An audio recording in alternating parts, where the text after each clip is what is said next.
I changed quite a few capacitors inside the Grundig chassis, and the reason why it takes so long to do it is because the chassis, which I would tend to say is typically European or even German, it's really built very compactly and very tight together, and the parts are mostly either small or, on the contrary, very large, and therefore in such a compact space they are very difficult to replace. Anyway, I did succeed to replace most of the parts you see, including the electrolytic can, well, the capacitor inside, capacitors inside of it.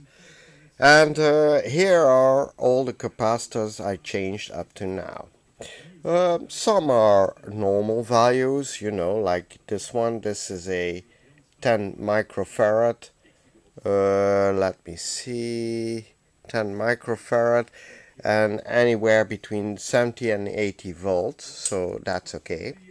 Then there's this rather special one, which is a long, thin one.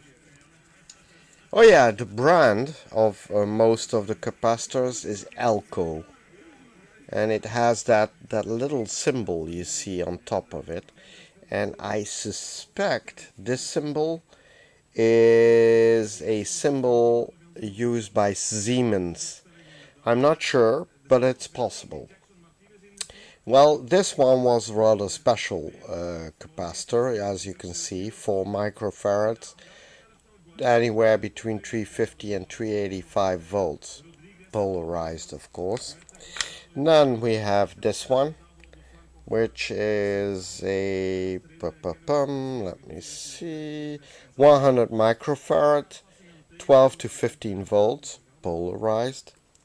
And then we have a bunch of paper caps. Now, if you see how this paper cap looks, well, I can't be sure, of course, but if judging by the state of it, I would tend to say that this capacitor has been, well, attacked, let's say, by a rodent.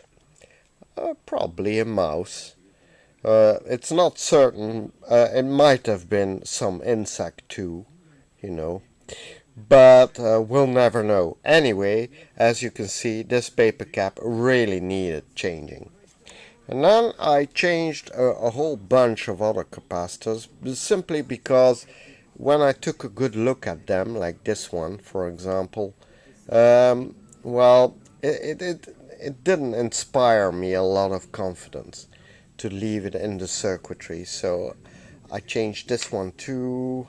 Then I changed this one too. As you can see, this one is also frayed considerably at its edges. So, well, each one of these paper caps I really needed to change. Yeah, or rather I estimated that they really should be changed. Now, what do I need to do in respect to replace parts? Well, probably this capacitor and this blue one need changing because, well, I don't know if this discoloration, this white discoloration, is normal or not, but I don't trust them. So I'm going to replace those two, and then this one is obviously discolored, so I'll change this one too. Then what I'll do is I'll clean the electromechanical parts, so the buttons, the shafts of the buttons themselves. Then on the other side of the chassis I'll probably clean the tuning capacitor, because that's important too, of course. And then I think we might try to power up the chassis carefully with the variac you see over there, and well, see if we have any sound coming out of it, because remember, I still need to see whether the tubes function normally. Now, unfortunately, the tubes on this chassis have, if I'm not mistaken, have 9 pins, but in a perfectly concentric, in a perfect circle. In other words, there's no key position, or rather, the key position is indicated by a small protuberation of glass, which indicates the pin 1. And my tube tester is really built for American type tubes, or normal, quote unquote, European style of tubes. This chassis unfortunately uses mostly those special symmetrical tubes. So that will be a little bit of a letdown, but okay, we can still test the radio. Okay, so I want to finish this update by showing you these little numbers which are marked here, and the word prêt, which I have no clue what it means. But apparently these are little slots, and it's my opinion that these little slots, well, okay, they guide the buttons, but it's hard to tell what exactly they do.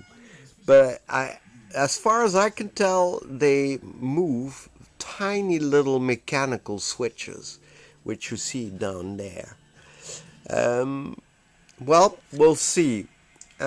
Also, there's a stamp on the chassis which says this is indeed a 4090 Grundig.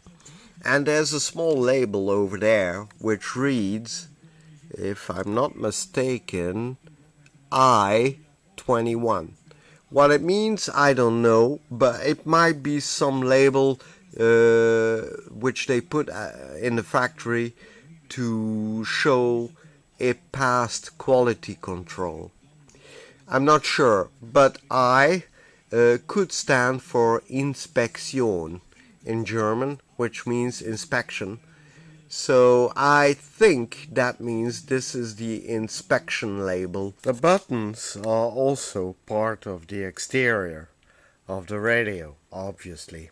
So I thought I would give them a nice cleaning too. And this is the result. As you can see, which one is the one that I cleaned. Yeah. There you go. So if you look at both, I think by now you have guessed that the left one is one I cleaned. And you see, the brass is really shiny. Okay, granted, I still need to clean it a little bit with just a little bit of water and detergent to get off all the dirt. But really, if you compare the left one with the right one, then you'll see how dull and dirty the metal really was. You see, really dull, dark, corroded and oxidized, and not really very nice. Anyway, the buttons are also part of the face, quote unquote, of the radio. So I decided to give them a little spit and polish, and there you go. It really works well too. I used the same stuff I used to do the trimming of the cabinet. And well, as you see, it works perfectly. Oh, by the way, I omitted to show you another detail of the chassis on the Grundig.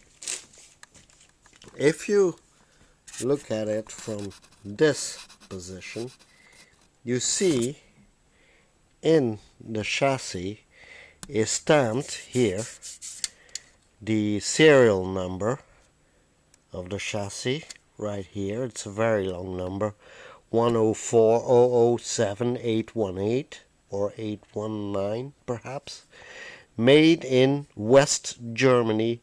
Well, except wiping a little bit the dust off on the inside and cleaning the tubes, I'm not going to do a lot of cleaning on the inside because that's not part of the deal I made with the owner. So yeah, cleaning will be basic on the inside of the chassis. However, the front being part of, as I said before, the face of the radio, I'll give a reasonable cleaning, meaning that I'll try to make it a little bit more presentable, even though most of it can't be seen through the glass front plate. I still believe that if I clean it a little bit, it's going to influence the light coming through the front plate. So yes, I'll give it a kind of a cleaning. And then what needs to be done is to clean the mechanical part of this radio. As you know, it's full of switches and buttons. And a nice little detail is this indicator you see here in the center. Now this, as far as I understand, is a sort of an equalizer mechanism. And if you notice the little plates in front of the buttons, or at the back of the buttons, if you move the buttons in a particular direction, you see this little wire moving with it. So in fact, it's a sort of an analog equivalent of the digital LED indicators you can find in a modern equalizer, which shows you the frequency response curve of the equalizer, which is a nice little touch, and which also proves that with very simple means, in this case mechanical means, you can emulate a more sophisticated kind of equalizer, you could say, found in radios and amplifiers of the 21st century. Also, what I did was I replaced the light bulbs on top of the indicator panel. Now, they aren't exactly the same model because the original light bulbs were elongated, well, almost like little tubes with a round head. These are completely round, but I don't think that will play any sort of particular influence or role in the amount of light they will shine onto the front panel. So and these are 6 volts, whereas the original ones were 6.3 volts. So these ones will probably be a little bit brighter, but that's not so important. Also, there's the eye tube, and I still don't know if the eye tube will function or not, but hey, that also will have to wait until we will start up the radio. Also, the last detail I need to do on this chassis is to repair the socket which holds the ferrite antenna. As you can see, the ferrite antenna has a lot of play on it, and in fact it's not held by the fork. So I'll have to somehow block the ferrite rod in its holder so that it won't drop out of it. So temporarily I'm keeping it in place with this little binder, but I'll have to find a sort of mechanical solution for this. So that's where I stand, and oh yeah, I'll have to clean the tuner capacitor too. So that's as far as the cleaning is concerned. Once I'm done with all that cleaning of the mechanical parts, and maybe even fine-tuning the mechanical part, then we will probably be able to start up the radio and see whether it will function or not. Well, I'm gearing up to start up the Grundig 1490 for the first time. Well, at least for the first time since I cleaned it and repaired it. As you can see, I gave all the vacuum tubes a cleaning. Not so much from an aesthetical point of view, but rather to make sure that I can see the filaments glow. I also gave the front a good cleaning, and as you can tell, the front looks really nice now that it's cleaned. Also, all the controls are now very, very easy to roll back and forth. They don't make any noise. They are quite easy to move around, so that's okay. I don't remember quite from the front what is what on the controls, but I'm just going to ramp up the AC voltage going to the radio, and then slowly ramp it up and see whether it works or not. I also attached the speakers in the cabinet temporarily with some crocodile clamps to the radio, so that we can hear any sound coming from the chassis.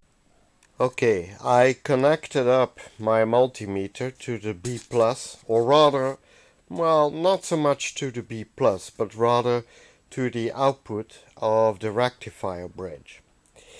Actually, the radio is now in the off position. I had a peek at a glass plate, and this is the off button.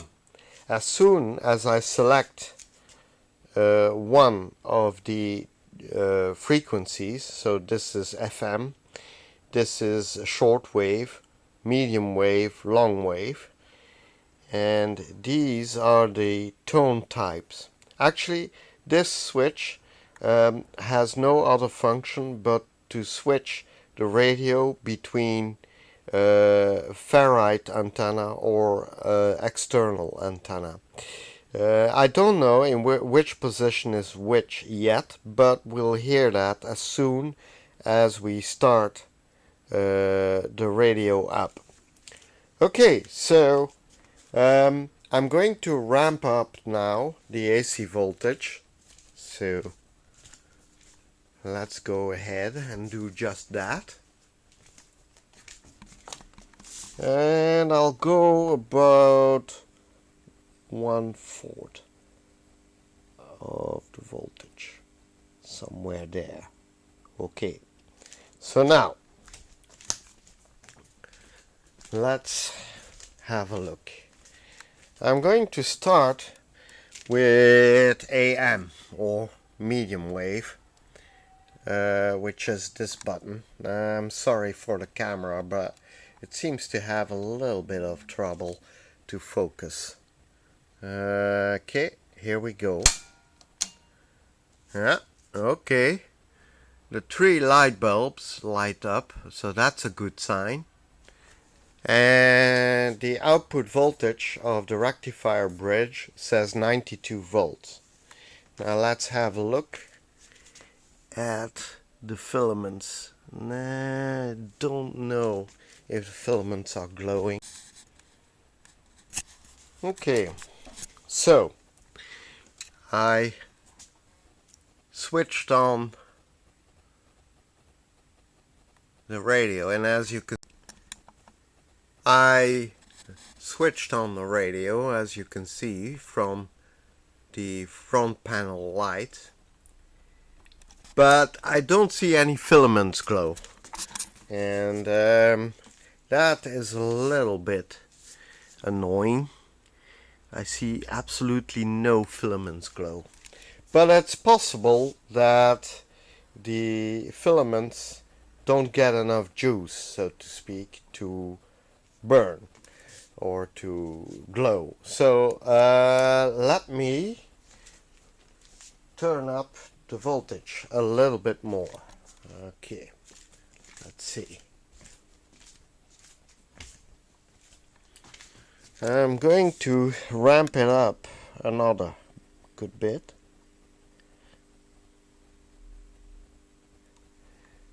Okay. Now I'm at about 2/3 voltage. Yeah. So the meter says I'm at 143 volts or thereabouts output of the rectifier. It's dropping back a little bit, and I suppose that's because the capacitors are being charged up. And yes, I can see filament glow. Very slightly. Very slight filament glow. Very, very slight. But I think that's okay. Alright. The magic eye indicator is not giving anything. Oh, by the way, nice little touch. There is a light glowing behind the ferrite position indicator. That's also nice. That was a small detail I had no clue about, but there you go. Okay, so we're going to ramp it up a little bit more still, because I still don't hear any sound. Of course, that could be because the volume is low. Let's see.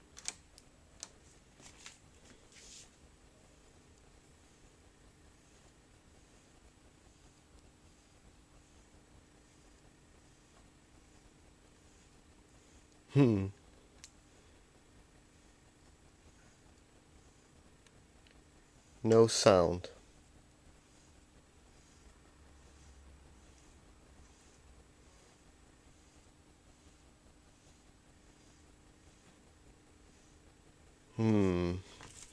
That's not too good. So no, I'm not getting any sound out of the radio. Not even a hum, I think. Let's hear.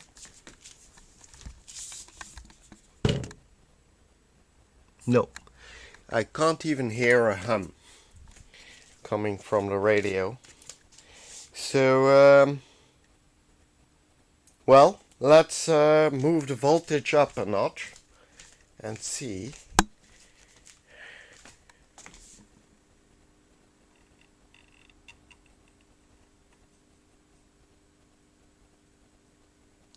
Okay, now I should be at about 8/10 of maximum voltage. Woohoo. And indeed, the rectifier voltage indicates 210. But I'm still not getting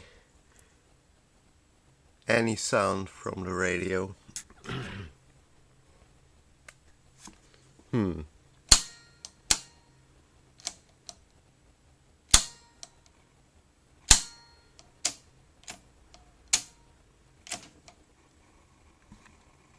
Aha! Now I can hear some crackling coming from the speakers. So let's see.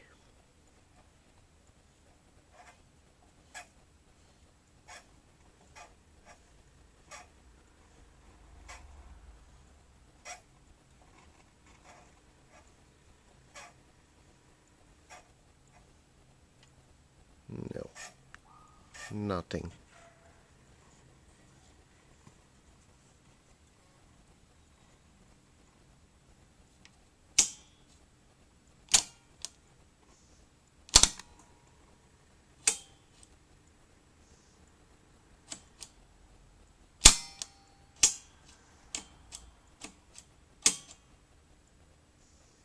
Mm-hmm.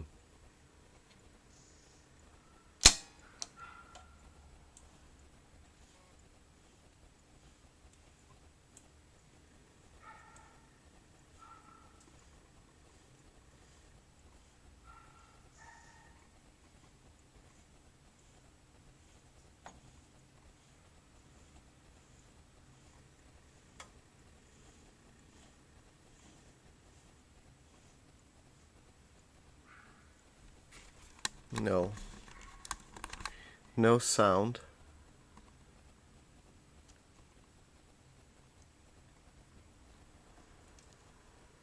I think maximum volume though. So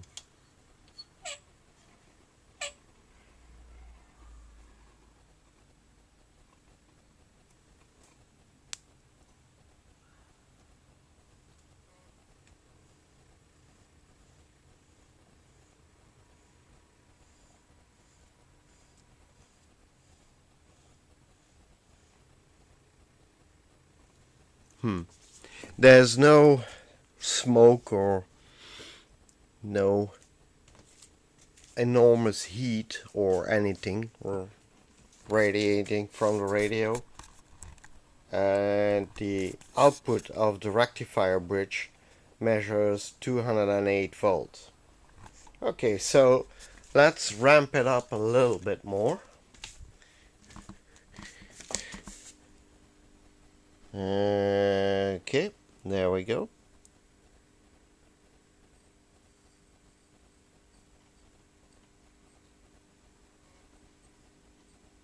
Okay, now this is full voltage.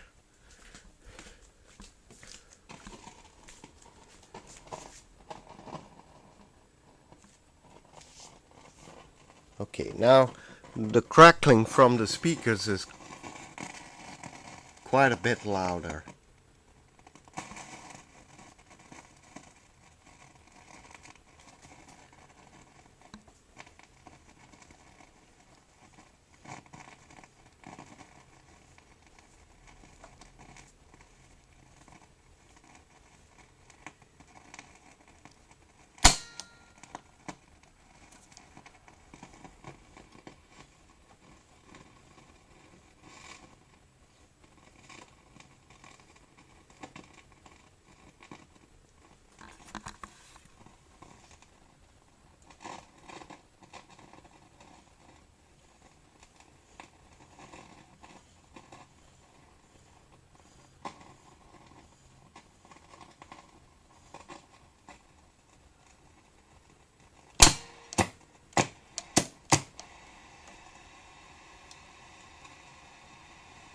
This is the FM, man.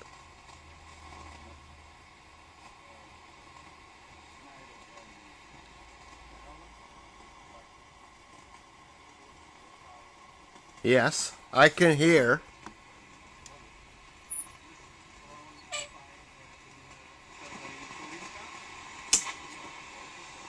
Very faintly a transmitter.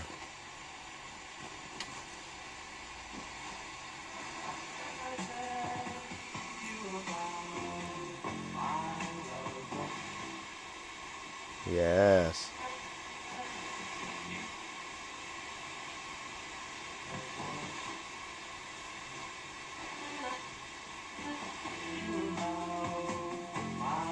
Okay, so FM works without antenna, mind you.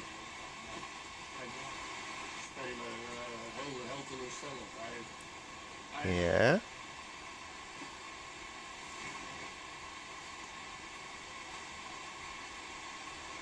Okay, so FM reception is not too good, but obviously without antenna we're not going to improve that by much. Let's try a shortwave.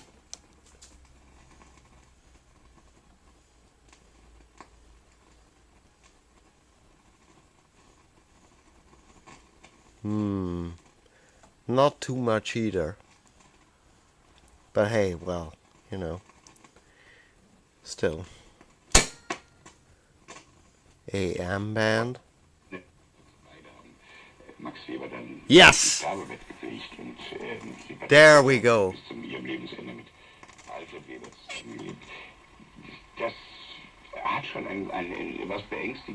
Yes, yes, yes, yes, yes, yes, yes, yes.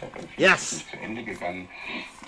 Vieles zum Dunklen geblieben, aber die konnten unheimlich viel. Es waren großartige Leute, die aus den Augenwinkeln sich viel erlaubt haben. There you go. Aber immer wieder auf sozusagen sehr großherzige Gegenspieler stießen. Das war selten ein Now this is a German transmitter. Rudel oder sowas. Rammelrudel. Das war im Grunde genommen die vorweggenommene Kommune 1, aber mit mehr. Yeah. Tone regulation works fine. Auch eben sozusagen nicht in der Geste der Überschreitung erstarrt. Also sozusagen das ist, glaube ich, das, was mit Otto Groß passiert, diesem eigentlich wunderbaren Typen. Völlig hinreißend waren die Frauen sind sofort umgekippt, wenn er um die Ecke gebogen ist. Der aber auch ein sehr, sehr kluger Typ war. Ich glaube, dessen Problem besteht irgendwann mal darin, dass er in der Überschreitungsgeste erstarrt. Und da weiß man dann, warum will ich das jetzt eigentlich? Um was geht es eigentlich? Bei ihm war dann die Überwindung das. Aha. Okay. Let's try another transmitter.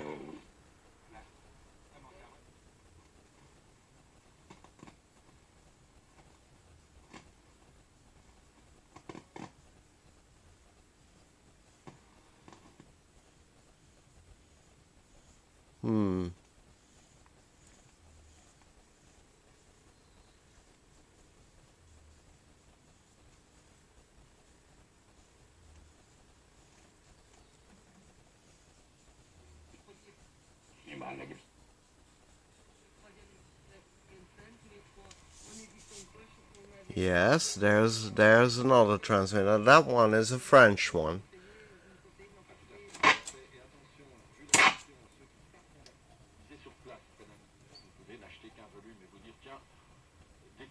Ah, the ferrite antenna also works well. Well, as you can see from the, if I can make it focus at least. So turning around the ferrite antenna indicator.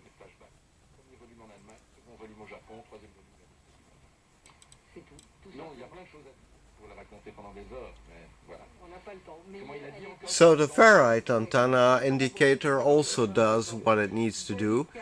And obviously the ferrite antenna mechanism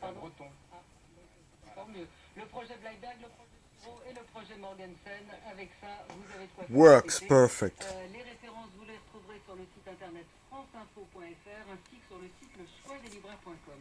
C'était un livre ouvert avec SCI. L'actualité.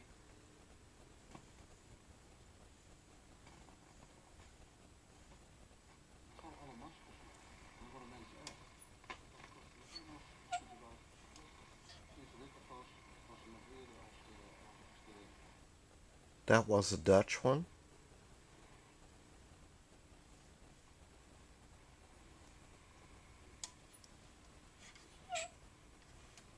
Well, I should remind you that here in where I live, there are very, very few AM transmitters or radio stations.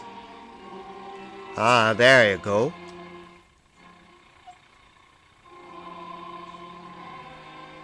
That's probably another Dutch one.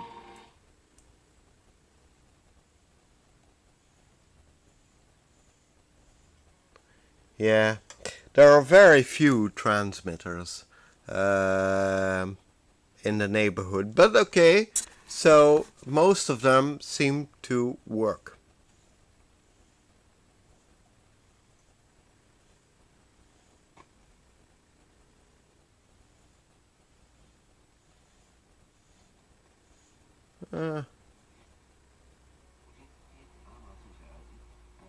It's very selective, so you really need to...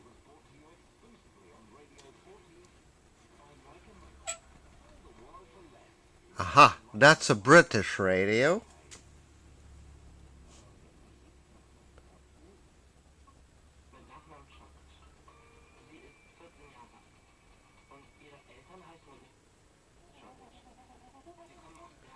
That's a German radio.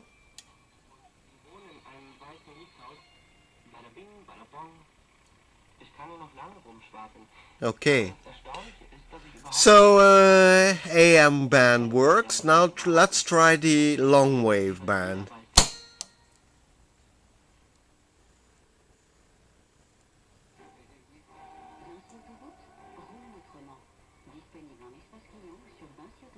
Yes, that's a French transmitter.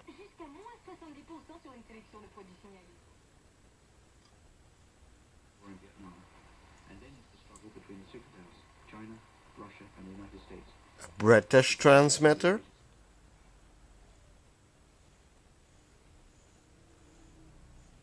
And that's it. But okay, long wave here in Belgium, that's certainly not going to give a lot of results.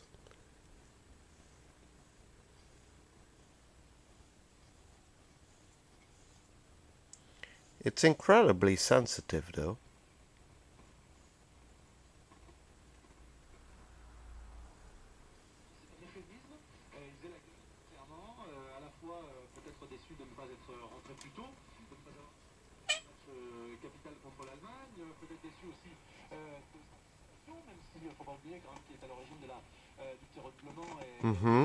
Turning the ferrite rod does help for long wave too.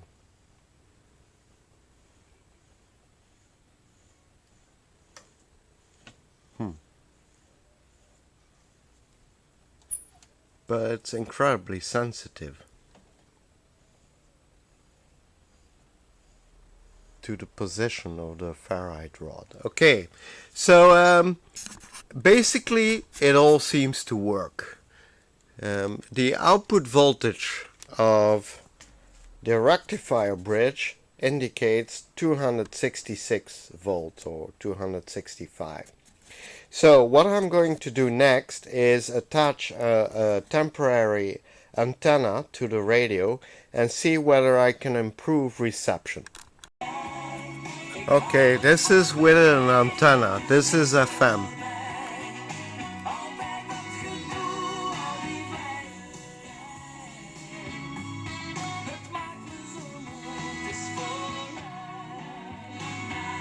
And the equalizer works fantastically well. These are the medium sounds, high sounds, from highest sounds to low sounds.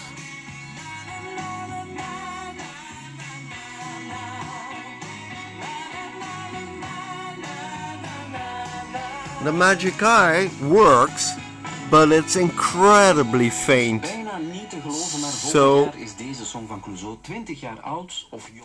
So I think the Magic Eye does work, but it's so incredibly faint that it must have worked for years and years on end, and now finally I think the Magic Eye has just is worn out.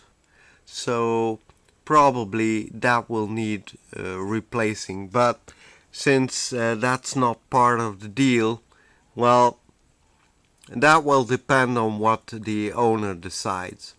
Now there's one tiny little detail that I want to change on this radio, and that's to change the center bulb, which is very bright, for one which is perhaps a little bit less bright and see whether the result is better.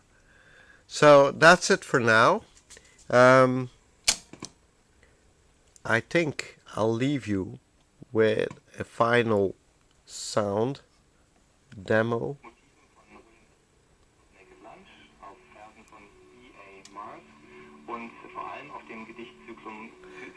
This is the AM band.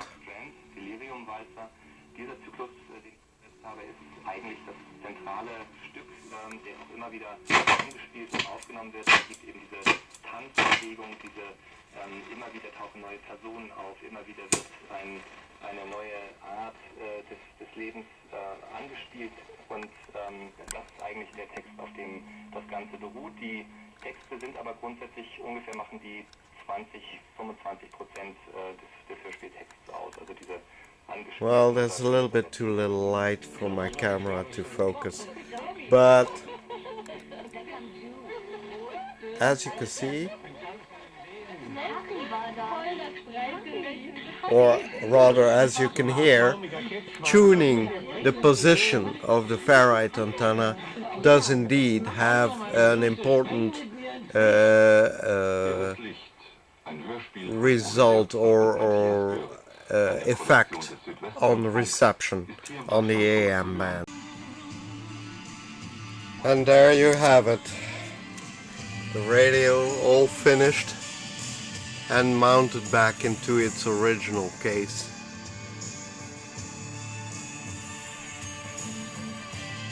And it works.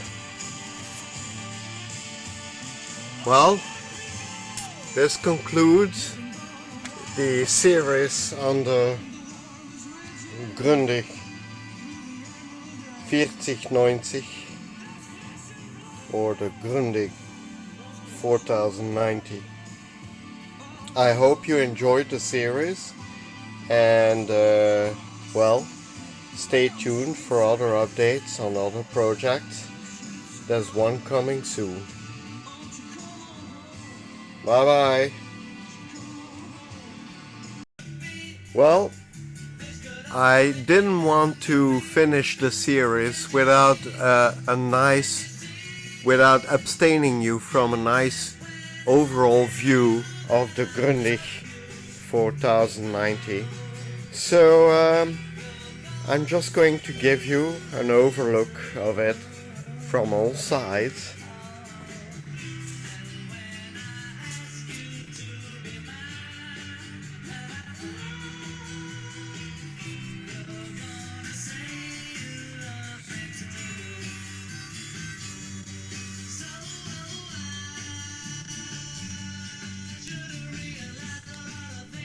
There are two more details that I didn't mention last time.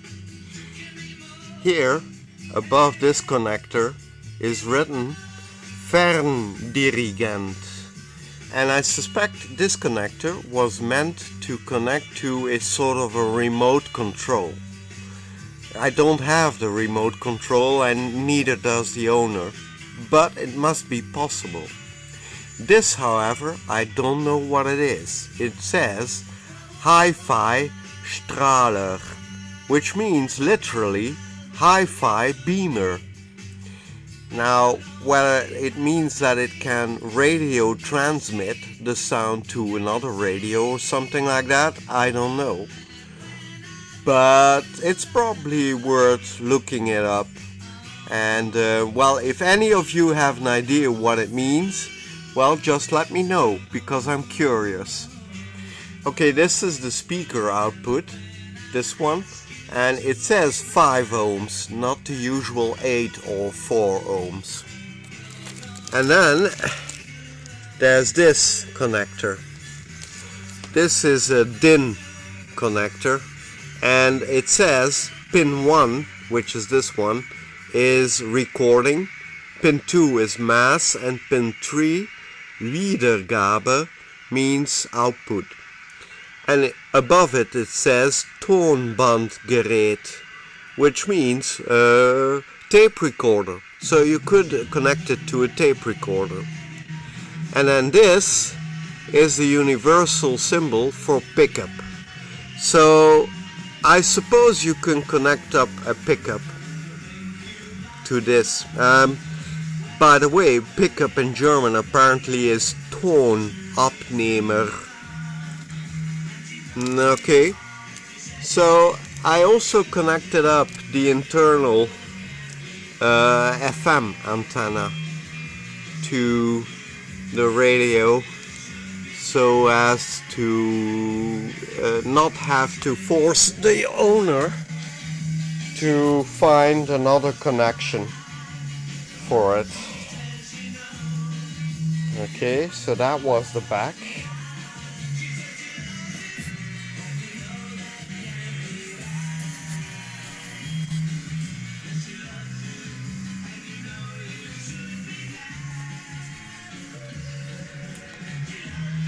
Well, this concludes my tour of restoring the Grundig 4090.